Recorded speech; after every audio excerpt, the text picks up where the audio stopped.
시편 19편 14절, 그리고 잠언서 25편 25장 28절 말씀입니다. 구약 816면 그리고 940면에 있습니다. 먼저 시편 19편 14절 말씀을 함께 읽겠습니다. 나의 반석이시여 나의 구속자이신 여호와여, 내 입의 말과 마음의 묵상이 주님 앞에 연락되기를 원하나이다. 아멘. 그리고 잠언서 25장 28절 말씀을 같이 한 목소리로 읽겠습니다. 자기의 마음을 제어하지 아니하는 자는 성읍이 무너지고 성벽이 없는 것과 같으니라. 아멘.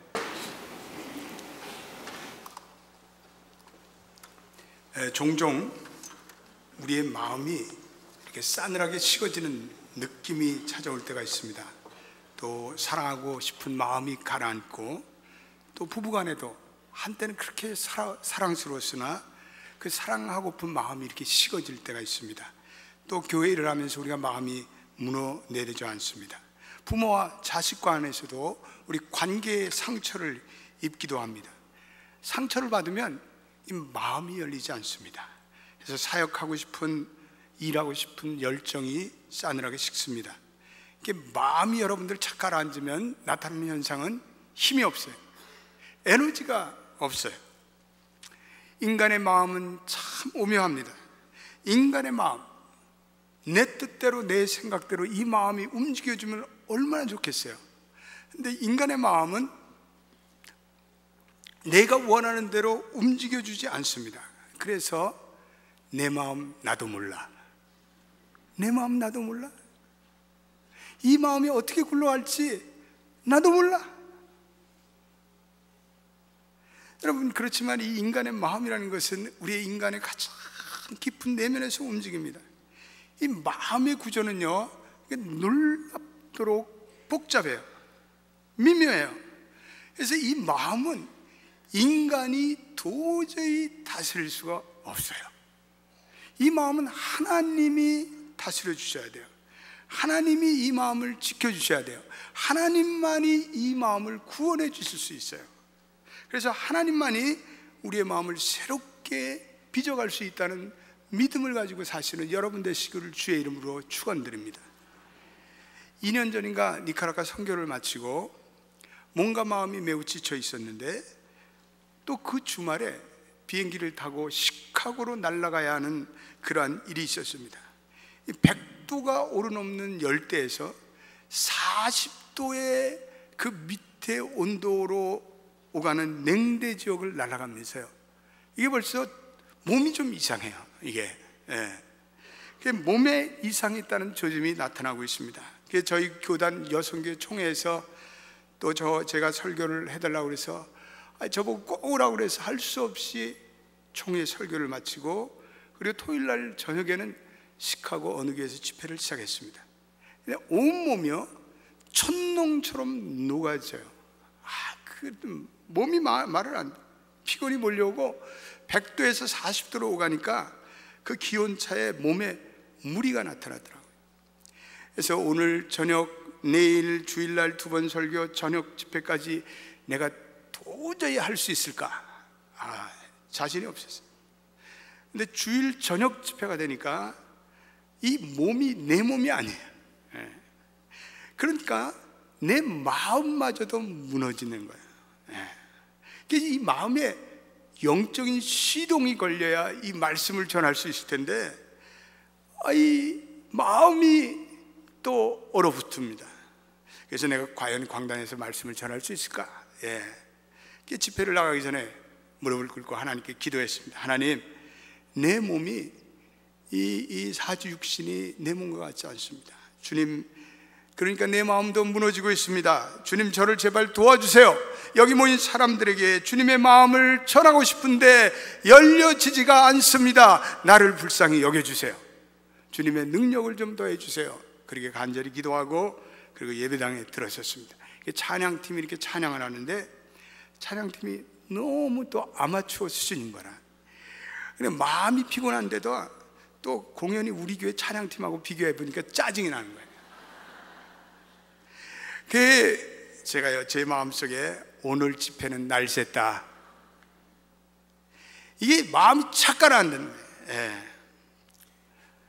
그런데 놀랍게도 자리에 앉아서 찬양을 시작하는데 뭔가 알 수 없는 뜨거운 뭔가 느낌이 내 심연으로부터 이렇게 일어나고 있었습니다. 가사는 무슨 가사인지 모르겠지만 그 찬양을 부르는데요, 눈물이 왈칵 났어요. 작은 예배당에서 온 교인들이 전심을 안에서 찬양을 하는데 그 찬양이 제 마음에 와 닿았습니다. 그래서 마음이 짠하는 느낌이 찾아왔습니다. 이게 하나님께서 제 마음에 은혜의 발동을 걸기 시작했어요. 성령의 기름 부심이 찾아왔고, 이럴 리가 없는데, 내 마음이 무너지고 내 몸이 하나도 힘이 없는데 뭔가 강력한 능력이 나와 함께 하고 있다는 사실이 느껴지게 됐습니다. 왜 그럴까? 내 자신에게 물었습니다. 아마 누군가가 나를 위해서 기도하고 있나 보다. 그 중보기도의 탓인지 그 찬양 가운데 제게 임한 은혜든지 마음이 열리기 시작했어요. 그 마음이 열리니까요, 은총의 불꽃이 타오르고 참 놀라운 반전이었습니다. 마음이 움직이고 마음이 열리니까요, 다시 에너지가 나오고요, 저는 그날 밤 힘차게 복음을 증거할 수 있었습니다. 할렐루야. 그렇습니다. 잠언 기자는 잠언 4장 23절에서 이렇게 말씀하고 있습니다. 같이 한번 읽어보겠습니다. 시작. 모든 지킬 만한 것 중에 더욱 내 마음을 지키라. 생명의 근원이 이에서 남이니라. 할렐루야. 모든 지킬 만한 것보다 내 마음을 지켜라. 왜냐하면 생명의 근원이, 생명의 힘이, 생명의 파워가 그 마음에서 남이니라. 이렇게 말씀하고 있습니다. 오늘 많은 사람들이 자신의 삶을 바꾸기를 원해요. 그런데 그 삶을 바꾸는데 인간의 마음처럼 인간은 무능하기 짝이 없습니다. 오랫동안 자기의 삶을 변화시키려고 노력하다가 허사로 돌아갑니다. 나는 도저히 내가 바뀌어질 수 있을까? 이제 나도 나를 모르겠다. 내 모습 이렇게 살다가 언젠간 종치겠지. 탄식합니다. 여러분, 왜 그런 일이 일어납니까? 예. 우리의 인생을 마치 배라고 비유한다면 우리의 마음은 그 배를 움직이는 조종실의 작은 키와 같습니다. 그래서 우리 타고 있는 인생의 배를 돌리기 위해서는 그 조종실의 작은 키를 움직여야 돼요. 내 인생을 변화시키기 위해서는 내 마음의 키를 움직여야 돼요. 우리 인생을 변화시키기 위해서는 내 마음을 내가 점령해야 돼요. 내 마음에 대한 지식이 필요해요. 내 마음을 새롭게 빚어가야 돼요. 그래서 이 마음이 성령의 도우심으로, 주님의 은총으로 새로워져야 돼요. 원래 인간의 마음은 하나님의 마음을 반영하고 있었습니다. 죄가 들어오기 이전에는 인간의 마음은 하나님과 교제하며 즐거워했습니다. 그래서 인간은 하나님의 뜻을 잘 깨달을 수가 있었습니다. 하나님의 정서를 반영하고 있었습니다. 하나님의 기쁨이 인간의 기쁨이었습니다. 그런데 인간이 타락한 후에 그 마음이 어두워졌어요. 죄가 침입하면서 인간의 마음이 하나님의 정서에 둔감해졌습니다. 그 마음이 욕망과 죄로 타락했습니다. 마음에 기쁨이 사라져버렸어요. 불안이 몰려오게 돼 있어요. 그래서 작은 어려움에도 그 마음이 쉽게 좌절하고 맙니다. 그래서 예레미야 기자는 예레미야 17장 9절로부터 10절에 인간의 마음을 이렇게 표현하고 있어요. 한번 읽어보십시오. 시작. 만물보다 거짓되고 심히 부패한 것은 마음이라. 누가 능히 이를 알리오마는 나 여호와는 심장을 살피며 폐부를 시험하고 각각 그의 행위와 그의 행실대로 보응하리니. 예. 만물에서 가장 거짓되고 부패한 것이 우리의 마음이라는 거예요. 여러분 믿어져요? 그런데 오늘 그 마음을 살피시는 분이 있는데, 우리의 인간의 마음을 살피시는 분이 있는데, 그 마음 살피시는 분은 여호와 하나님 한 분이시라는 거예요. 오늘 예레미야 선지자는 죄로 인한 인간의 타락된 거짓된 마음을 고발하고 있습니다. 그런데 그리스도의 복음은 이런 인간의 마음이 새롭게 거듭날 수 있는 길이 열렸다는 것을 선포하고 있습니다. 인간이 말씀과 성령으로 거듭나면 그 마음에 하나님의 생명이 새롭게 심어짐을 말씀하고 있습니다. 그래서 우리의 인간의 마음이 타락 이전에 하나님과 교제하던 그 마음으로 돌아간다고 말씀하고 있습니다. 하나님의 생명이 우리의 영혼 속에 심겨지게 되었습니다. 그래서 그 생명으로 인해서 우리의 마음에 하나님 아버지의 마음이 회복될 수 있는 길이 열렸습니다. 그래서 바울은 이러한 마음을 그리스도의 마음이라 말씀하고 있습니다. 우리의 마음을 그리스도의 마음으로 채우라. 빌립보서 2장 5절에 바울이 우리에게 이렇게 권면하고 있습니다. 같이 읽어보겠습니다. 시작. 너희 안에 이 마음을 품으라. 곧 그리스도 예수의 마음이니. 너희 안에 이 마음을 품으라. 그리스도 예수의 마음으로 충만하라. 여러분과 제 마음이 그리스도의 충만한 마음으로 채워지기를 축원합니다. 허탄한 세상을 살아가면서 우리의 마음이 그리스도의 마음으로 빚어져야죠. 그리스도의 마음이 아닌 세상적인 마음으로 채워지면 이 마음을 가지고 쓰러질 수밖에 없어요. 실패할 수밖에 없어요. 좌절할 수밖에 없어요. 작은 어려움이 와도 넘어지고 쉽게 흔들리고. 그래서 성경은 마음이 무너지는 것을 경계하라. 오늘 잠언 25장 28절 말씀 한 번 더 읽어보겠습니다. 시작. 자기의 마음을 제어하지 아니하는 자는 성읍이 무너지고 성벽이 없는 것과 같으니라. 자기의 마음을 지키지 못하는 자, 자기의 마음을 컨트롤하지 못하는 자는 성벽이 무너지고 성벽이 없는 것 같이 똑같다는 그런 인생이 된다는 거예요. 자기 마음을 지키지 못하면 그 삶이 붕괴가 된다는 거예요. 그 내면이 매우 허약해진다는 거예요. 사람들은 보통 두 가지의 세계를 세워나가며 살아갑니다. 첫 번째는 외적 세계, 이 공적 세계라고 불리는 보이는 세계예요. 이 세계는 다루기가 아주 용이합니다. 눈에 즉각적으로 보이는 세계입니다. 이 세계는 우리의 소유와 우리의 성공과 인기와 재물과 미모와 스펙으로 결정돼요. 그래서 사람들은 이 보이는 세계를 어쨌든 관리하고 다스리고 성취하는데 온갖 애를 다 써요. 시간과 물질과 정력을 소비해요. 어떤 의미에서 이 보이는 세계를 세워나가면 세상에서는 즉각적인 보상이 있는지도 모릅니다. 현실적인 세계니까 사람들은 이 세계에만 관심이 있어요. 이런 쪼크가 있어요. 어떤 사람이 길을 가다가 알라딘 램프를 주었는데 발로 툭 차니까 거인이 나타났어요.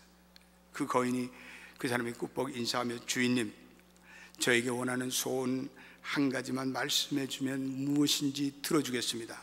그랬더니 이 사람이 급한 마음에 그동안 그렇게 갈구했던 세 가지 소원을 한꺼번에 따다닥 얘기했어요. 돈을 많이 갖고 싶었어요. 아름다운 여인과 만나 결혼하고 싶었어요. 그래서 급한 김에 이 세 가지 소원을 한꺼번에 저는 돈, 여자, 결혼입니다. 그랬더니 이 사람은 머리가 약간 돈 여자와 결혼하게 됐어요.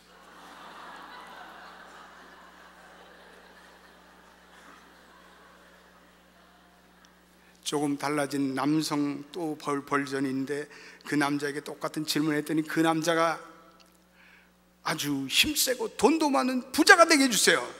그랬더니 그 사람은 강부자가 됐대요.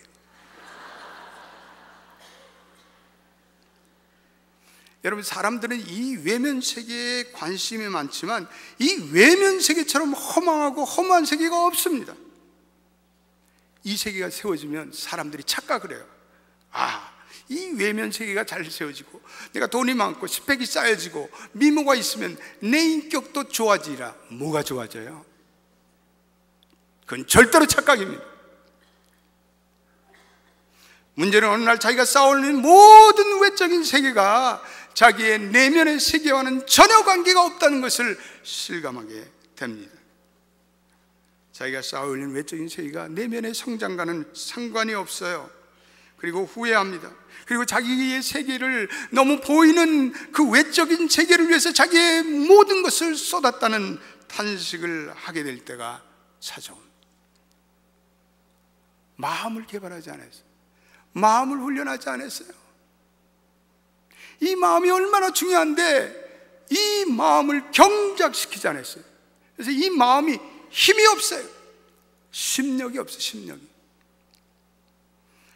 조그만 위기가 오면 쓰러지고 넘어지고, 돈이 있으면 뭐합니까?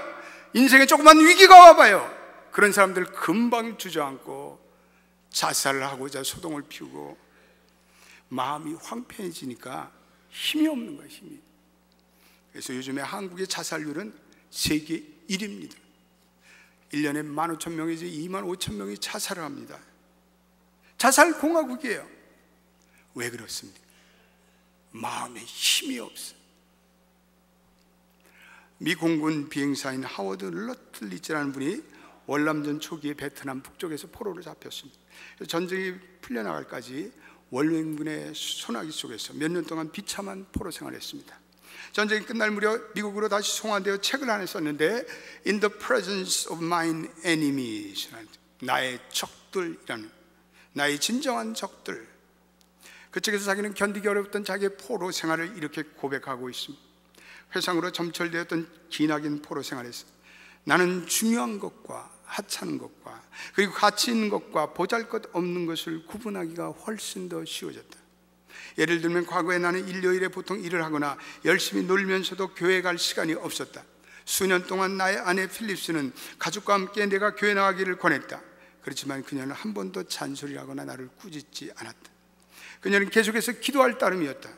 그러나 나는 너무 바빴다. 다른 일에 몰두했기에 참으로 중요한 것에 대해 생각하기 위해 일주일에 한두 번마저도 교회에 나갈 시간적 여유가 없었다. 그러나 지금 죽음의 모습과 죽음의 소리와 죽음의 냄새가 온통 내 주위를 채우고 있다. 영의 양식에 대한 굶주림이 육의 양식에 대한 굶주림보다 더했다. 나는 결코 없어지지 않을 나의 어떤 존재의 부분에 대해서 알기를 간절히 원했다. 이제는 하나님도 그리스도의 고뇌도 그리스도의 십자가도 알고 싶어졌다.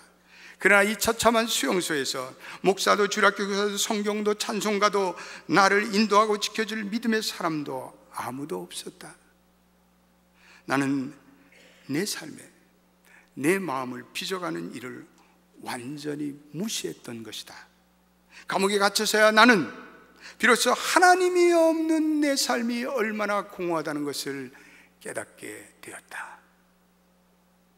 이 러틀러치기 고난의 시간이 왔을 때, 그리고 완전한 고립의 시간이 왔을 때, 그런 자신의 그 내면의 세계를 지탱해 줄 만한 그 마음의 힘이 비축되지 못했다는 사실을 깨달은 거죠.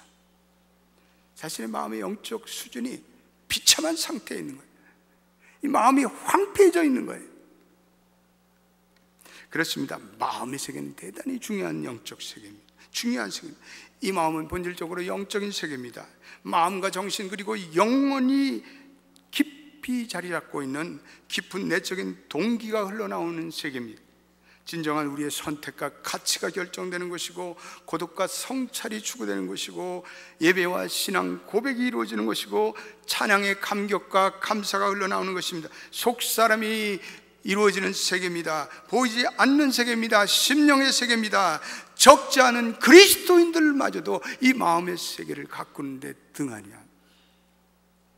그러다 인생의 큰 낭패를 보는 경우가 얼마나 많은지 모릅니다. 우리는 이 마음을 잘 빚어가야 합니다. 우리는 이 마음을 훈련시켜야 합니다. 우리는 이 마음을 날마다 경작시켜 가야 합니다. 우리는 어떻게 이 마음을 새롭게 빚어갈 수 있을까요? 내 마음을 새롭게 빚어가기 위해서 가장 중요하고 가장 핵심적인 것은 참회, 회개. 하나님 앞에 온전한 참회의 마음을 가지고 살 때 우리 마음의 부패한 본성이 사라지고 하나님을 향한 사랑이 회복되고, 온전한 참회를 드릴 때 허탄한 욕망이 지배되는 내 마음이 정리정돈이 되고 하나님을 향한 신령한 교제가 회복됩니다. 참회하는 마음속에 십자가의 보혈의 능력이 부어지며 또 그 마음이 날마다 성화되는 삶을 살아갑니다. 시편 51편 17절에 보니까 이 마음에 대해서, 참회하는 마음에 대해서 이렇게 다윗은 얘기하고 있어요. 한번 읽어보겠습니다. 시작. 하나님께 구하시는 제사는 상한 심령이라. 하나님이여 상하고 통회하는 마음을 주께서 멸시치 아니하시리로다. 할렐루야. 상하고 통회하는 마음을 하나님은 멸시치 않고 그 마음에 은혜를 부어주신다. 여러분 믿습니까? 상하고 통회하는 마음은 뭐예요? 자기의 부족함을 깨닫고 자기의 죄성을 깨닫고 그 마음을 낮추고 그 마음을 하나님께 연락하며 그 마음을 하나님께 온전히 드려 회개하는 마음, 상하고 그리고 통회하는 마음. 영어로는 이건 broken heart, 찢어지는 마음, 아픔의 마음으로 날마다 내 마음을 주님께 고백하는 그 마음을 주님께서 멸시치 않는다. 통회하는 마음은 죄로 인해서 우리의 마음이 딱딱하게 굳어진 것을 부드럽게 해요. 오랫동안 비가 내리지 않은 땅, 메마르고 먼지만이 가득하여 그래서 이 마음이 영적인 불감증이 빠져요. 그래서 예배에 들어와도 감흥이 없어, 느낌이 없어. 마음이 딱딱하게 굳어서 그래. 오랫동안 은혜의 단비를 받지 않으면 예전에는 아무리 부드러운 마음이라 할지라도 이 마음이 굳어져요. 그래서 이 마음이 딱딱해져요. 이 모든 우리 인간들의 마음은 죄의 부패성이 남아있어서 이 마음을 경작하지 않고 하나님의 은혜가 주기적으로 들어오지 않으면 이 마음은 견고하게 되어 있어요. 딱딱하게 되어 있어요. 그래서 이 마음이 한번 굳어지면 이게 풀리는 게 쉽지 않아요.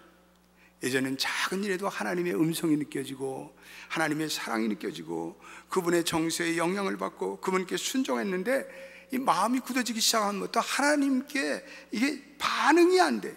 하나님의 생각이 깨달아지지 않아. 그분의 정서가 둔감해져. 이런 딱딱한 마음을 가진 사람들이 구원받는 유일한 길은 상하고 통회하는 마음으로 자백하고 회개하는 마음이 되어야 돼. 상하고 통회하는 마음으로 갈 때 주님은 우리의 마음을 부드럽게 해주신다. 그래서 저와 여러분들은 주여 내 마음이 상하고 통회하는 심령이 되게 하여 주옵소서. 내 마음에 교만한 마음이 들어오지 않게 도와주시고 내 마음에 딱딱한 마음이 되지 않게 도와주시옵소서. 그래서 시편 34편 18절에는 여호와는 마음이 상한 자에게 가까이 오시고 통회하는 자를 구원하시도다 이렇게 얘기하고 있습니다.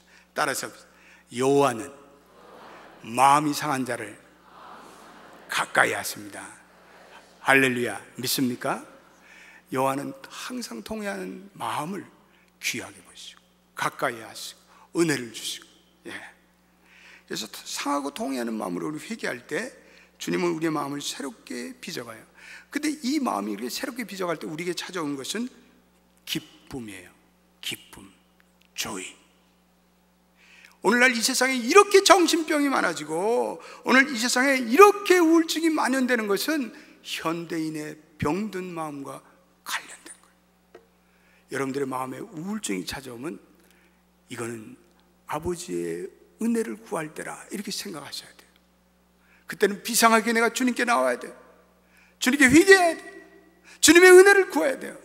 그 우울해진 마음을 그냥 놔두면 온갖 마음의 병과 온갖 육신의 병이 내 마음과 영혼과 내 몸에 넘쳐나야 돼요. 그래서 마음이 병들었을 때 증상은 마음의 기쁨이 없고 불안하고, 그러나 우리가 주님의 은혜를 구하고 다시 주님께서 주신 참회의 마음을 가지면 즐거움이 찾아와. 이거를 제일 세상에서 잘 깨닫던 것은 다윗이었어요. 그래서 다윗은 시편 51편 12절에 자기의 범죄함을 하나님께 통렬하게 자백하면서 이렇게 얘기해요. 주여 후원의 즐거움을 내게 회복시켜 주시고 자원하는 심령을 주사 나를 붙드소서. 주여 후원의 즐거움을 내게 회복시켜 주시고. 여러분, 이 마음이 기쁜 것이 가장 큰 힘입니다. 오늘 이 마음의 기쁨이 우리의 힘이다라고 느헤미야서에 말씀하고 있습니다. 따라서 합시다. 마음의 기쁨이 우리의 힘이다. 여러분, 마음이 기쁘면 환경이 열악하고, 그리고 환경이 아무리 안 좋아도 그 환경을 뚫고 나갈 수 있는 힘이 주어져요. 마음의 희락이 넘칠 때는 생의 에너지가 충만해요. 근데 보세요, 여러분들이 죄를 지면요, 여러분들의 마음이 슬퍼져요. 여러분 그렇지 않아요? 내가 남을 미워하고 시기하고 그리고 하나님을 떠나 살고 그러면 마음이 기뻐요? 마음이 기쁜 사람은 없어요. 죄를 지면 반드시 인간의 마음은 슬픔이 찾아오게 돼 있어요. 그래서 그때부터 이상하게 내 인생에 힘이 없어요. 마음이 분열돼요. 마음이 심약해져요.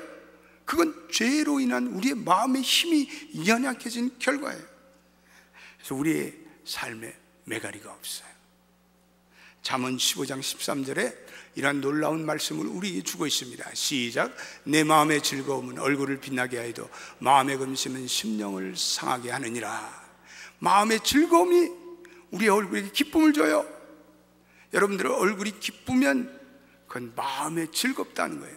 그런데 마음이 어두우면 그것이 우리의 심령을 상하게 하고 우리의 골수를 상하게 하고 우리의 뼈를 상하게 하고 그래서 우리의 바디에 우리의 몸에 무서운 독소를 끼치게 돼요.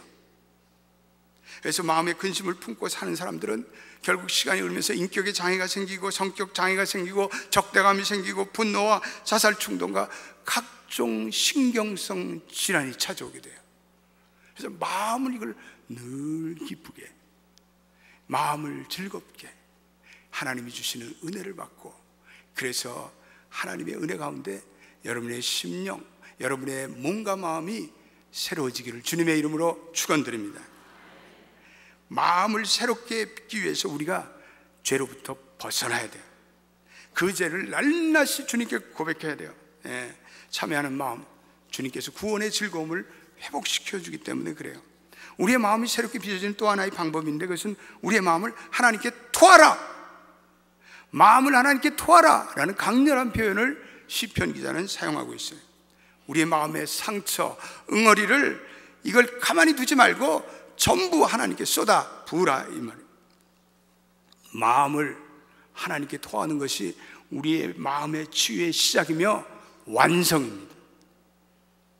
그래서 우리의 마음을 잘 빚어나가기 위해서 우리의 마음의 상처를 주님께 정직하게 고백드릴 때 마음의 힘이 튼튼해져요. 마음의 상처를 입고는 평강이 없어요.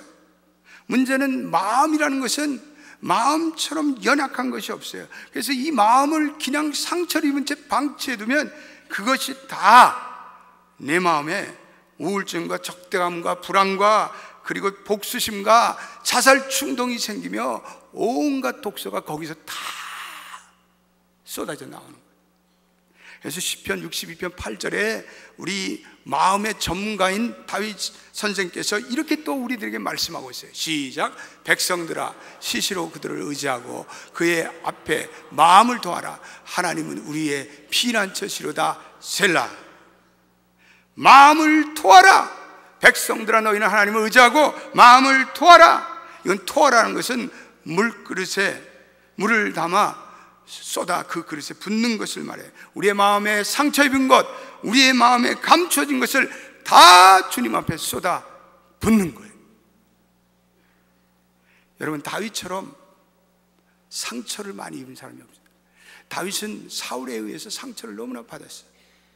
사울 왕이 이유도 없이 다윗을 무수히 죽이려 했어요. 자격을 보내서 죽이려 했어요.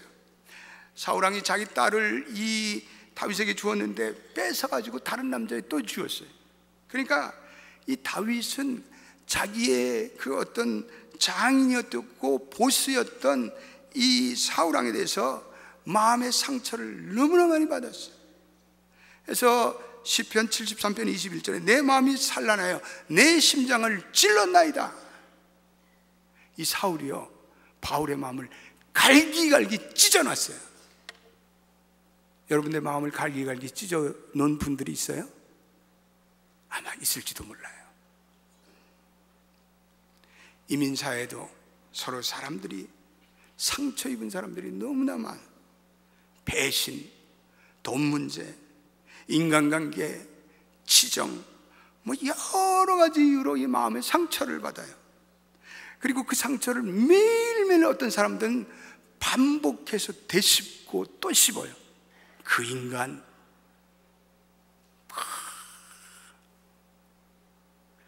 그래서 그 상처로 인해 쓴뿌리가 자라기 시작해요. 분노가 가득 자라기 시작해요. 그런데 그런 상처를 오랫동안 우리의 마음에 홀딩하고 그 상처를 간직하고 살면 그로 인해서 암세포가 발생해요. 물론 모든 암이 마음의 상처에 기인되지는 않지만 적어도 많은 암들이요, 우리가 어떤 충격적인 사건을 내 마음이 치유되지 않은 채 그걸 그냥 시간이 지나가면 그것이 내 영혼과 육의 독소로 발견돼서 그런 암세포를 유발하는 경우가 적지 않습니다. 그래서 다윗은요, 그런 상처를 받을 때마다 그 상처를 하나님께 다 토해내요.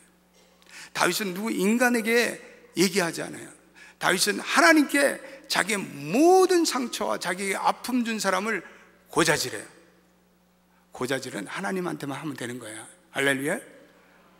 사람한테 할 필요 없어요. 다윗은 늘 하나님께 진실된 기도를 드려요. 그래서 시편 109편 9절로 10절에 보면 그 자녀는 고아가 되고 그 아내는 과부가 되고 그 자녀는 유리구걸하여 황폐한 집을 떠나 빌어먹게 하소서.